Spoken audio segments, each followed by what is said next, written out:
Welcome to Tuesday Talk, June the 9th. Further reflection on Sunday's message, as has been the case in the past. This past Sunday, the theme was the God of covenants.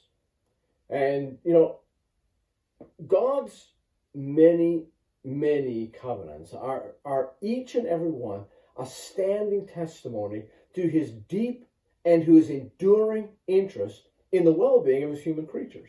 Now, under the heading of human well-being, there are, of course, many, many concerns. One of those, however, is peace. The significant human need for peace is well established. It's well established in the Bible. It's well established even in secular human sources or literature.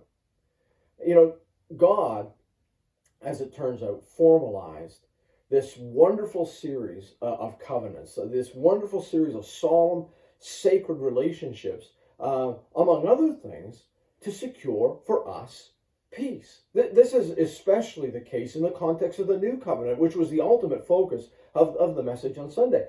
Jesus said in John chapter 14 and verse 27, "Peace I leave with you. My peace I give to you. I don't give to you as the world gives. So don't let your hearts be troubled and do not be afraid." So Jesus says, I'm going to come, or I am offering you, this remarkable peace that should safeguard your hearts against fear and trouble.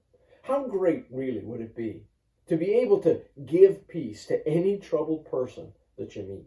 What a tremendous and ultimately worthy superpower that would be, to be able to replace a person's fear, their worry, their panic, their anxiety with peace. Would be a power far more valuable than the ability to leap over tall buildings or outrun cars or to be invisible.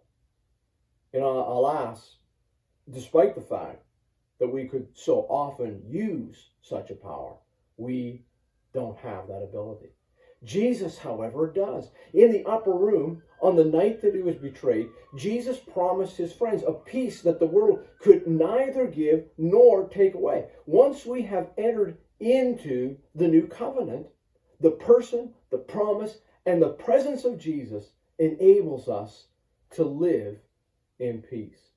Isaiah 26 and 3 says, you will keep in perfect peace him whose mind is steadfast because he trusts in you. The United Nations at times sends forces designated as peacekeepers into hot spots all around the world to keep the peace.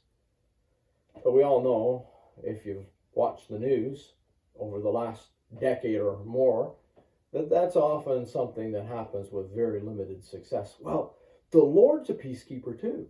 But his success rate is not only better than that, it's perfect in the heart of any person who will yield to his efforts. He's able to bring perfect peace to people's hearts when they do two things. First of all, trust him. God said it. I believe it. That settles it. And that's a great motto to live by. And that kind of confidence in God, in his careful oversight of our lives, is key to experiencing his peace. Second, you need a mind that is steadfastly anchored in those things that God has clearly promised in the Bible. Learn what God has said in the Word of God, and then live it as if it were true. Trust God and trust in his promises. The results will be perfect peace. You see, peace is your covenant heritage. The Lord bless you.